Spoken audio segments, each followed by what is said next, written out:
Ladies and gentlemen, welcome back to All Beer Inside. I'm your not-so-humble host, Carp, and this is our episode 100 spectacular. Joining us once again are the two homebrewers, Dan and Drew, and they're going to show us how to brew beer today. Well, thanks, guys, for coming. We really appreciate you taking the time out to fit us in your schedule, and hopefully your watchers or your viewers will find this instructive a little bit, and maybe we'll get a little more people into homebrewing. For sure. Exactly, and looking forward to brew. It's a fun day. It's a long day, but we make it fun, you know, and we'll go through all the steps of what we do, and guys down watching make comments, you know, oh, why are you guys doing this? Why are you guys doing that? I'm sure that'll come up, and I did bring a handy little reference book that just in case, oh yeah, we said something there, we should change that. It'll happen, but we're gonna have fun with it. We're gonna brew a little batch of beer that Dan put together, and I don't even know what it is, but we'll get at it and brew it. Today's recipe is a New England IPA style in the 7.2%, 7.6% range of alcohol, and it's called Sabzacca. So it's obviously, you know, if you're familiar with hops, it's Sabro and Azacca hops, so with a little bit of Simcoe sprinkled in there for bitterness at the beginning. And that's what we're doing. We're brewing that today. When you're building a recipe, like, what made you decide this Sabzacca today? So I look around a little bit on the internet and see what kind of hop combinations that other brewers are using, pro brewers are using, and that, you know, usually gives me an indication of something that, oh, that sounds interesting. So I put that combination together. I don't know at what concentration they're using them or when they're introducing them, so it's obviously a different beer at the end of the day. Mm-hmm. It's basically like that. It's through recipes, and then also through tasting and feedback from people like yourself. Say, oh geez, that brings out a nice flavor. Yeah, exactly. It sounds like you're attempting a 0 IBU New England IPA, which has kind of been popping up lately in the last year or so, and as opposed to, for all the beer geeks out there, you know, usually an IPA, West Coast IPA, might be up at the 80 to 100 IBU, which is basically the bittering level of bittering in the beer. With the New England style, usually it's down, you know, historically, I mean, since they've been around, we've been brewing at about 50 IBU. We're going to try and go really low on it to really accentuate the what's happening in the dry hop. So we're not going to go heavy duty in the kettle. We're going to be throwing it in there at lower temps just to bring out the flavor, but the dry hopping is really what's going to bring the perceived bitterness in there. So it's fun. I think cool. We've tried a few of those, so let's give it a go.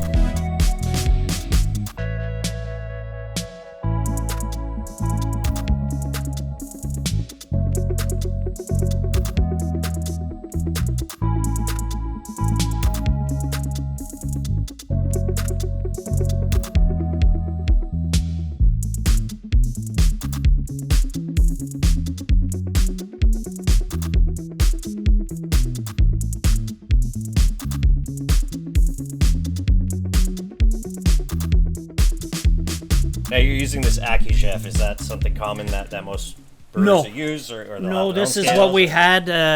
This is what my wife had in the kitchen. Okay. And it wound up in the brewery.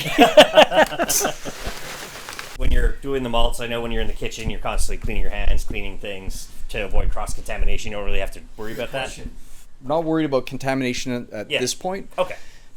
It's the after the boil at the cold side. That's when you gotta make sure you're that's clean. why we're sanitized. But we check for vermin and stuff, you know, make sure nothing's crawled in there. You know, don't want that, bugs and everything. I've noticed a lot of these like Home Depot buckets. Those are probably, I'm guessing, your cheapest ones that you could get in more mass quantities than anything else. Yeah, must have for homebrewers. Okay. You can do a lot with them. You can. You could even store some grains in there if you wanted. Yeah. They come with caps. You can, for the starting up homebrewer, and we'll get to the fermentation later, but you can use them as fermentation buckets too. By the way, all this brewing and everything else developed a little hernia. That doesn't help me. I got a bulging disc in my lower spine. Yeah, there you go. But Dan's healthy. 3 pounds, 10 ounces of flaked. 3 pounds, 10 ounces of flaked. All right. So flaked, well, we use Quaker oats. Okay, yeah, I noticed Quick that. oats. Yeah, quick oats. So hey, if they work. There you go. There we go. And those we don't pass through the mill, so we put them directly on the other side Okay. of where we're going to put our grain mill on top of here. I think that's it, Drew? We're done. Perfect. Is this kind of like a homemade thing you did, or? Okay, this is a cutting board I bought at Walmart. Okay. And basically, I screwed the mill onto the cutting on the cutting board. A few water salts into the water. So like basically water treatment. Yeah. Okay. Just Get rid of any I haven't city seen impurities. what Dan's put together here, but usually we're trying to amp up the chlorides for the New England. Chloride to sulfite ratio probably anywhere from 2 to 1 to maybe 3 to 1. Plus he's also got his water. So guys who are brewing, we've taken the step of basically getting the Montreal water analysis, and it tells you basically what the calcium, magnesium, all the rest of the things that are in the water. Okay. And we kind of toy with it. Where I live, I prefer to use reverse osmosis water, distilled water, trying to have it with a clean base and then build it back up. It's every little thing makes a difference when you start brewing. Say, I did this, I did that.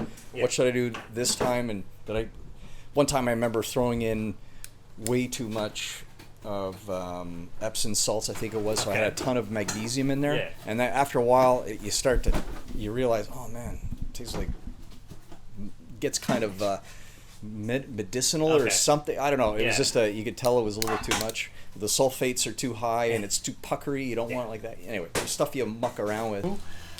We brew in a bag. Okay. So we sit the bag inside there once we chill the water down.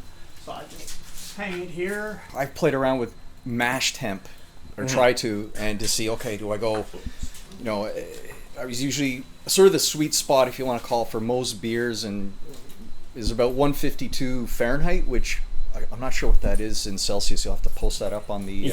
We'll look at that after. But 152 is kind of the average temp you want to be at, so you get the enzymatic activity from both. There's two basic enzymes that go to work: beta amylase, alpha amylase, and right in that 152 is where you want to be for most beers. What we're trying to do today, though, is put it up to 156, because what we want to do is draw out more of the complex sugars that the yeast has a hard time breaking down. Yeah. So we're going to be left with a little more thicker type of beer, bigger mouthfeel, and maybe a little more softness. Okay. And there will be a touch more sweetness potentially. The honey malt will bring that out a little bit too.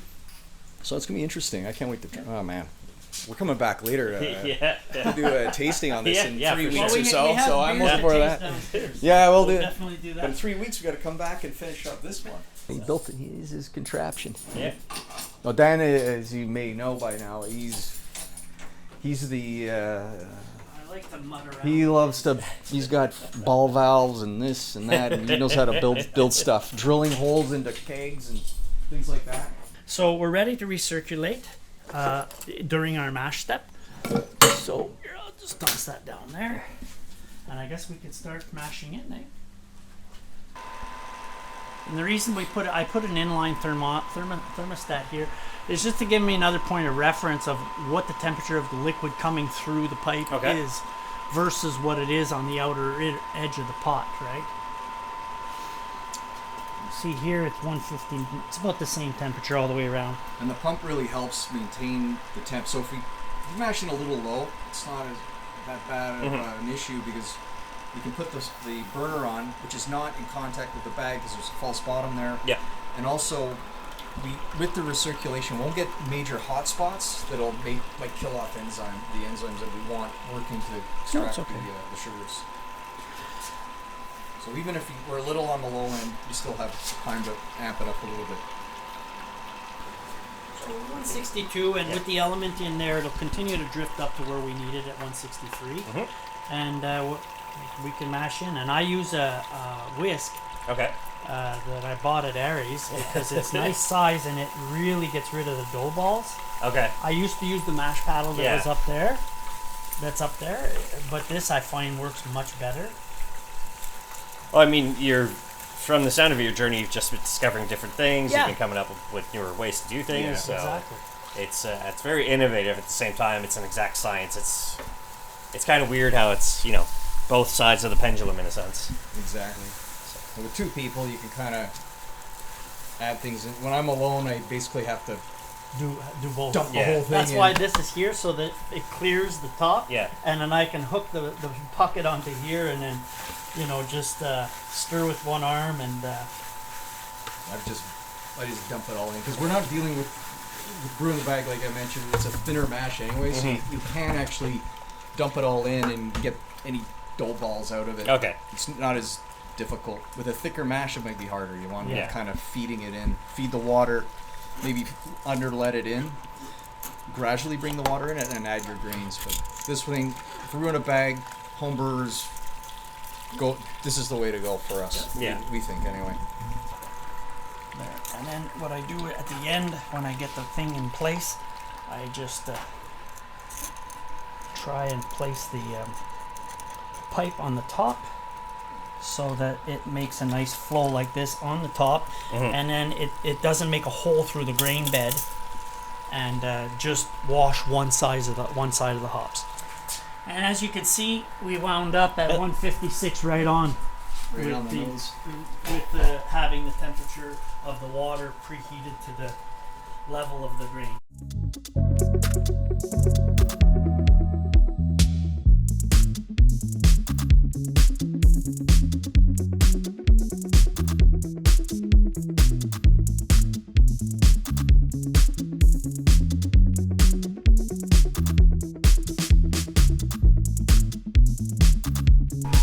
We're right where we want to be. We want to be at 5.2, 5.3.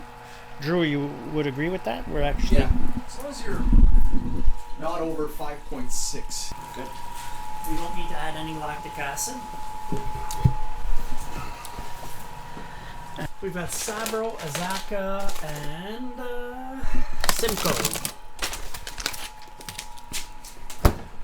And again, there's different schools of thoughts on freezing your hops and refrigerating your hops. So I freeze them.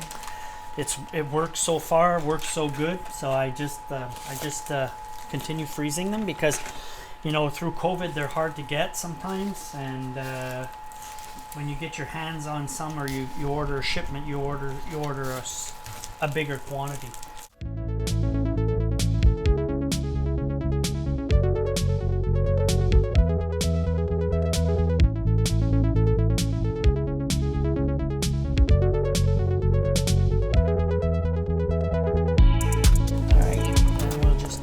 And we'll set this aside, and we're gonna we add yeast nutrient at minus 15 minutes. So this will be actually our first addition during the boil. This will be our second addition at boil completion, and this will be added at different temperatures during the steep and the whirlpool.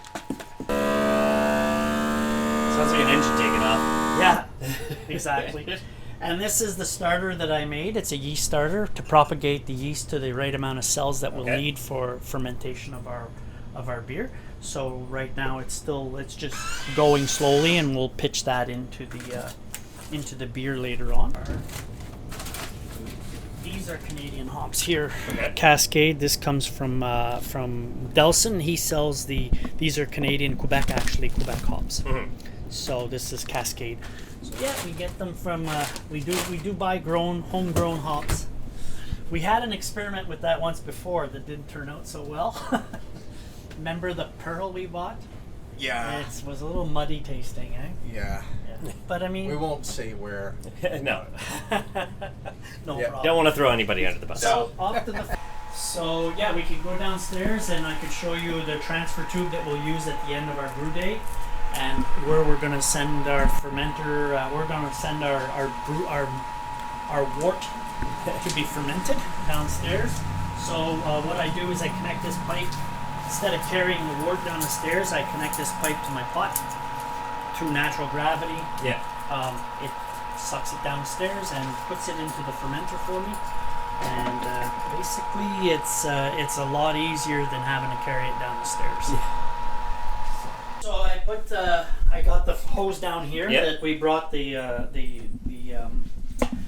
sanitizer in. I put sanitizer in my fermenter. Yep. And now I've got the top it's sanitized. I'm just going to stick this here for the rest of the brew day. And put this on here just so if it falls, it will sort of stay hung up.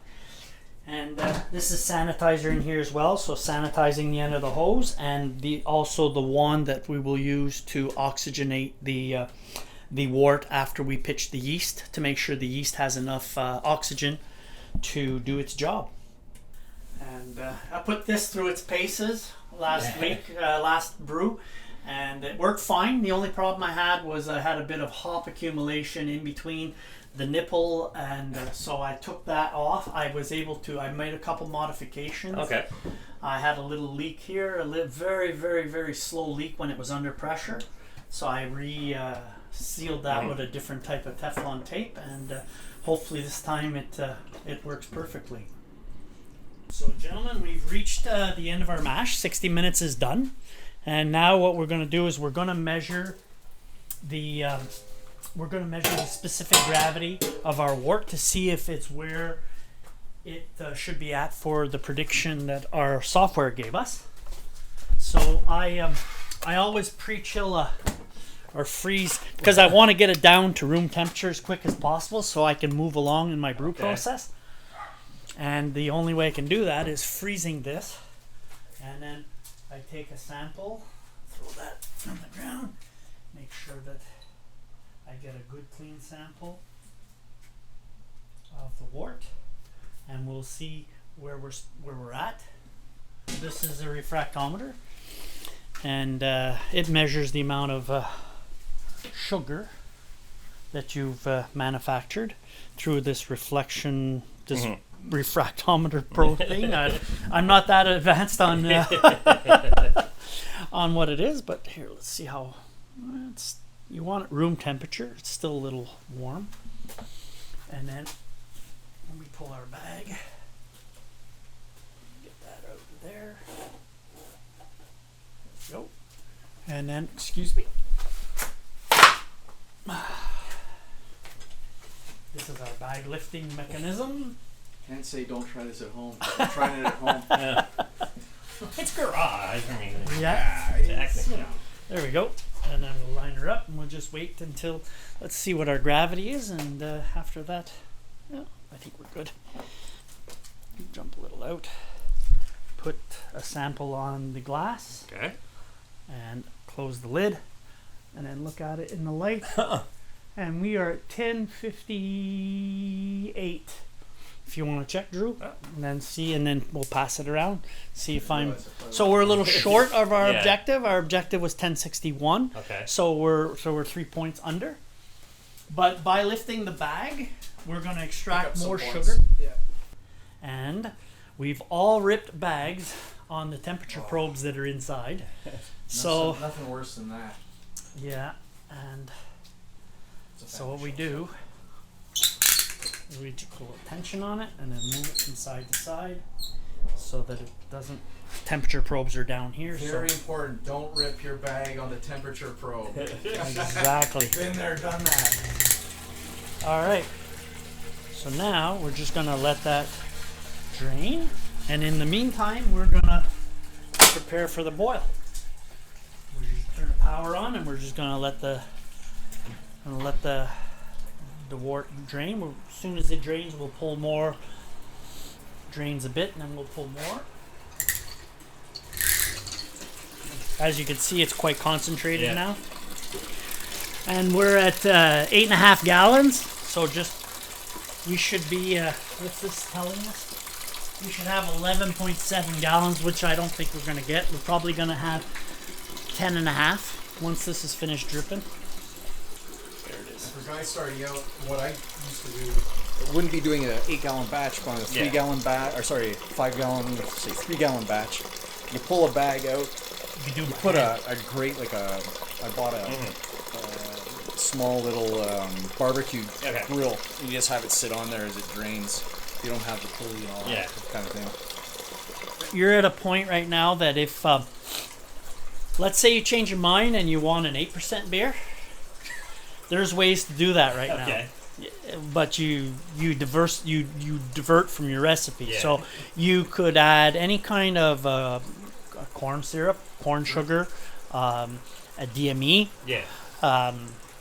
To increase your alcohol volume, but we're not necessarily aiming for alcohol volume. We're aiming for good taste. Yeah. Also, if you're adding sugar to, you don't really want to do it with this style, because if you add table sugar or something, it's just going to dry out the beer, and we don't want it dry. We want it kind of... Yeah, that's the dry would mean finishing at 10:10, and Yeah. before, when we were covering our recipe, we were estimating finishing around 10:20, which is Shoot for 10 points. So yeah, it's going to be quite... Yeah, that's kind of the target you want. Yep. 10:16 to 10:20 on a New England is kind of where you want. With Yeah. Pilsners and things like that, you might want to be 10:10 or lower, 10:08. Less residual sugar, more crispness in the beer, you know. But the trick, keeping the malt flavor. Yes. That's the Yeah. tough part. That's now we'll wait for the next step, and once she starts boiling, we'll set a timer for 45 minutes because our first introduction, which happens to be yeast nutrient, is at minus 15. So we'll go 45 minutes in the boil. We'll add the yeast nutrient at minus 15. We'll go another 15. We'll flame it out. That means shut the current off. And then we will throw in the first addition of hops, bittering hops, and then after that we'll head off to the whirlpool and chill, and we'll be there. What are you using to chill today? I'm gonna use the counterflow chiller that's with the pre-chiller in there. It's sanitizer sitting on the wort side of it right now, so it's all pre-sanitized, ready to go.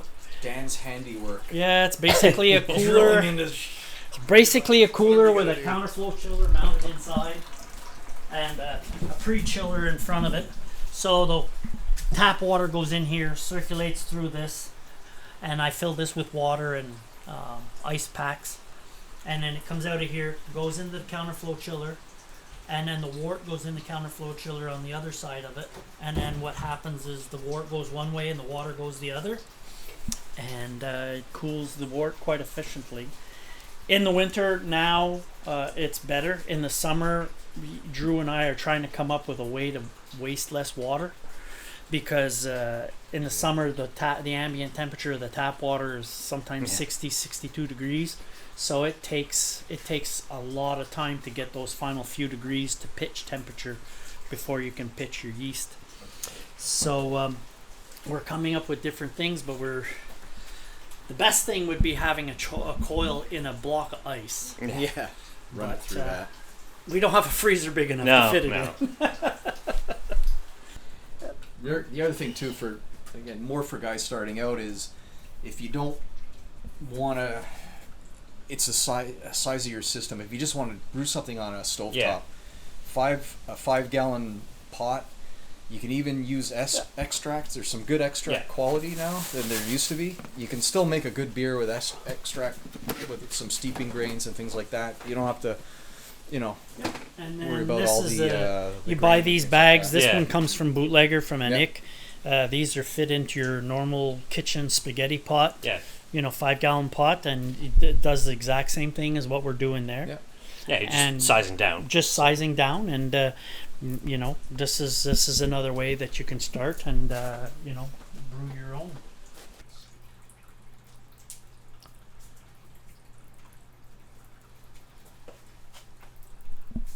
Yeah, you got a few more points, that's for sure.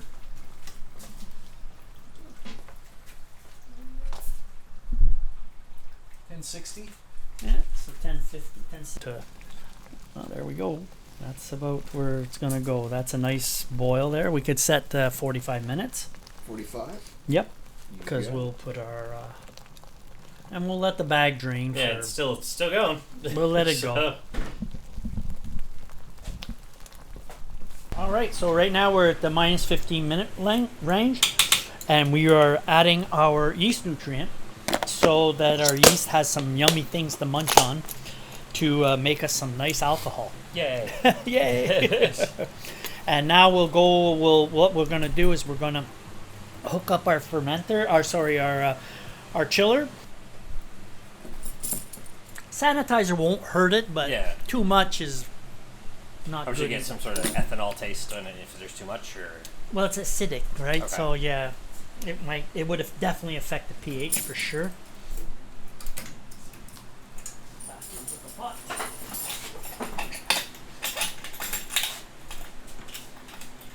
All right, so we're at our flame out edition. We're just gonna turn the flame out, we shut the breaker off, and we just throw the hops in there. So end of boil. Yep, There we go. That's An it. ounce of Simcoe. that's right. And then from here on in, we cover. Try and keep everything in. And we will, now that we're at flame out, we need to drop the temperature to our first Whirlpool edition to 170. So we're at flame out, so it's a step on top of a step. So what we do is I'm going to choke this back a little bit, start this, and start the chiller. And we're going to wait till this gets down to 170. It's actually going up Josh. because, yeah. Yeah. And you can see in different, before I didn't notice, but you could see at lower down we're at 170. Here we're at 180, and the liquid itself is at 170. So I think we're good. We're going to leave it right there. I'm going to shut off our chiller, and now we can put in our first steep and set a timer for 10 minutes. 10 minutes. Yep. Alright, I think we're good. We're 162 and 158. So we'll shut her down. Drew, you have the honors for the second Whirlpool edition, or steep edition. And now we have a timer for 20 minutes because our total steep time is 30. So 10 plus the 20 and brings us to 30, and we'll let her sit for 20 minutes. Taking a final gravity reading before we start to chill, and now we'll do our final chill. So we try to use the water and recycle as much as we can. Again, choking off the amount that we let through. At least we're using the wastewater coming out of the chiller that you can feel it here. It's still pretty warm, but it's a lot colder than the outside of the pot. So the water drips underneath and helps us out a bit. This process will probably take about 20 minutes before we're completely chilled down. So what I'll do is I'll wait until, well, it's actually going pretty quick. We're already down to 148. Here we're down to 138, 136. And I'll wait till we're down about probably around 85, 90 degrees Fahrenheit.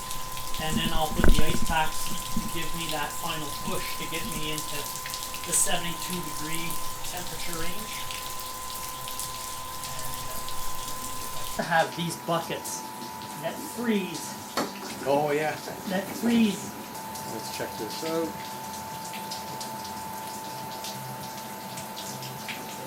Final gravity reading. Oh yeah, she's up there. Hold on, I just got to go to the light. I think you're right on 1071, 72. Yeah, Somewhere 1072 there? is what I saw last night. Yeah. Take a look. Yeah. Might have better eyesight than me. No, I don't think so. 1071. Yeah. Yep. So that's our final gravity. So that's how we'll figure out our ABV, is by going final gravity and specific gravity at the end of the boil will be the first number you use to determine your alcohol by volume, and the second number will be your finishing gravity once you finish fermenting. That'll tell you where you are.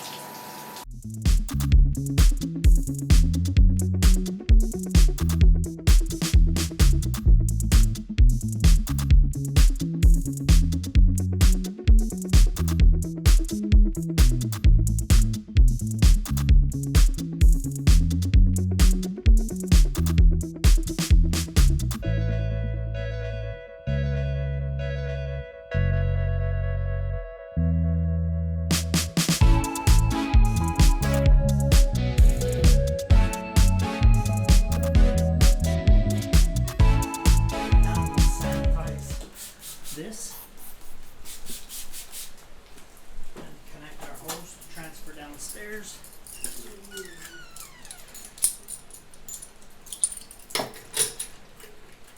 And there we go. And I think we're ready to go downstairs.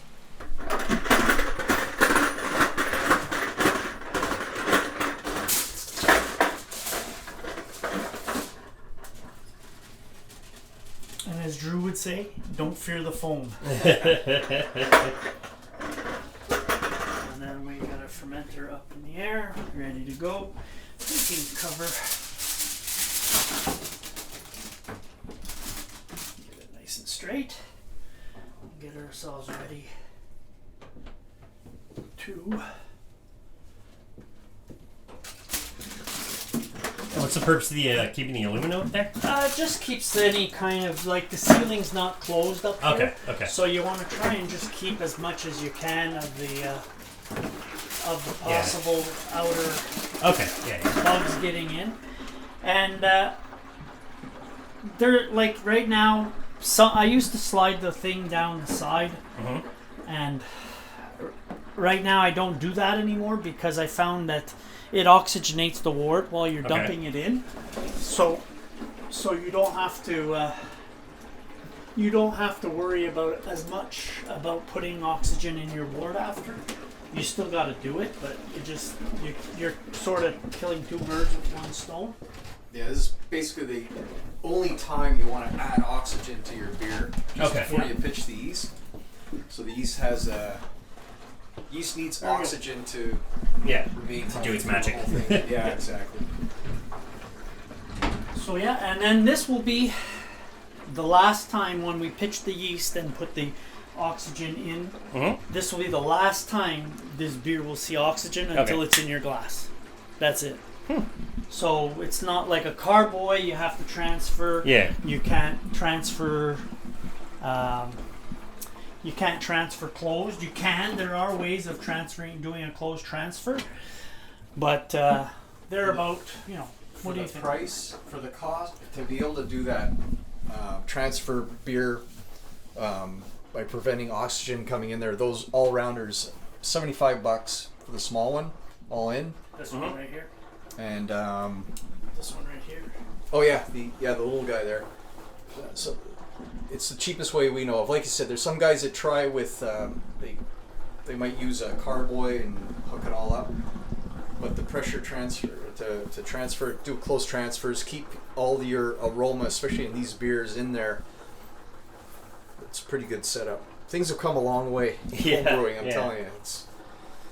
Yeah, these things are really good. They're easy to use. They're easy to clean. You can do 16 gallons in them. Yeah, that's 50 liters or 60 liters. It's really nice, and for the smaller batches, you can use the smaller ones. But for the 10-gallon batch, I like to use this, or 8 gallons. I like to use these because my dry hop contraption allows me to fire the hops directly down. And 8 gallons would have been a little too tight for that fermenter. And on here, I can't use my dry hop contraption. I still have to open the cover and throw the dry hops in. The hop cannon. So we're about to see out of an 8-gallon batch how much we actually got. So I think we're going to probably wind up at an 8 to 8.5.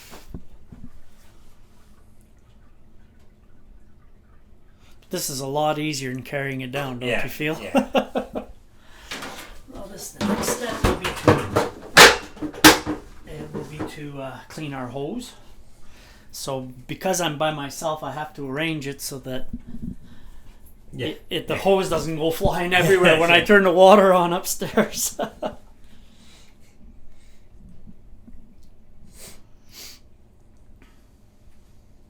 It's coming along. It's chugging.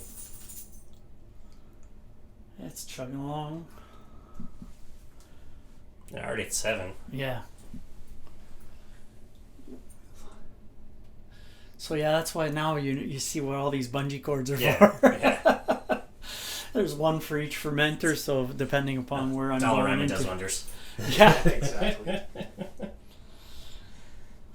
Dollarama and Princess Auto. And start smelling it now. Yeah, I smelled it a little bit ago too, so that's pretty awesome. See, and we're at 68 degrees, 20 C. Yeah. So we're right in our pitch range.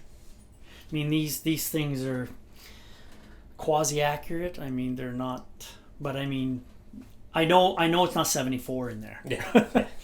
It might be 68, it might be 66, it might be 69, it might be 70, but I know it's in the range. Okay, that's the end. You see the bubbles coming down. Oh, yeah. So we're at 8 gallons pill.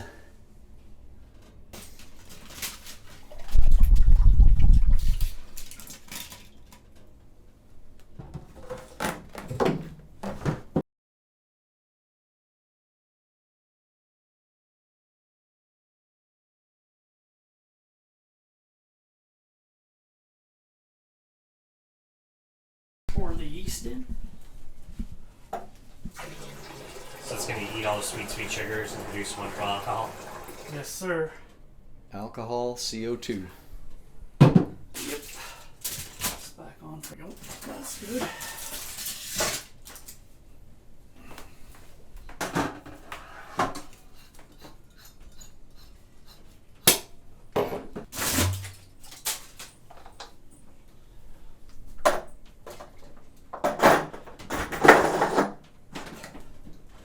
And that is the last time oxygen will touch that beer. So now we're just in the waiting game for fermentation. So by tomorrow morning, it should start. We should start seeing some activity, some krausen on the top. And if it was a Kvik tonight, you'd see it. Yeah. It really starts that fast. We're ready to add our first charge of dry hops through the dry hop charger. So what we're going to do is open this up. Notice the valves are closed, so no oxygen will go in. And we will dump our hops in there and then purge them with CO2.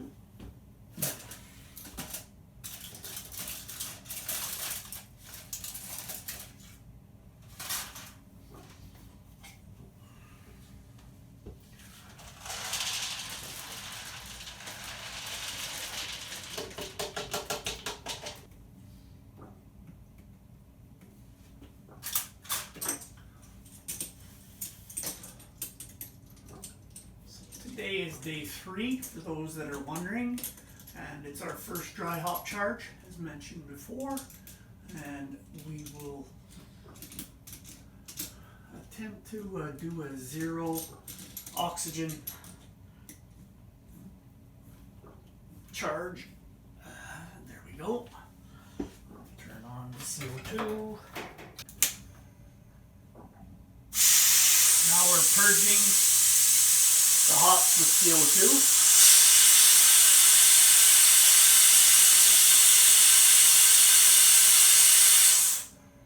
Now we'll charge the pipe and blast the hops down. Sometimes they need a little help.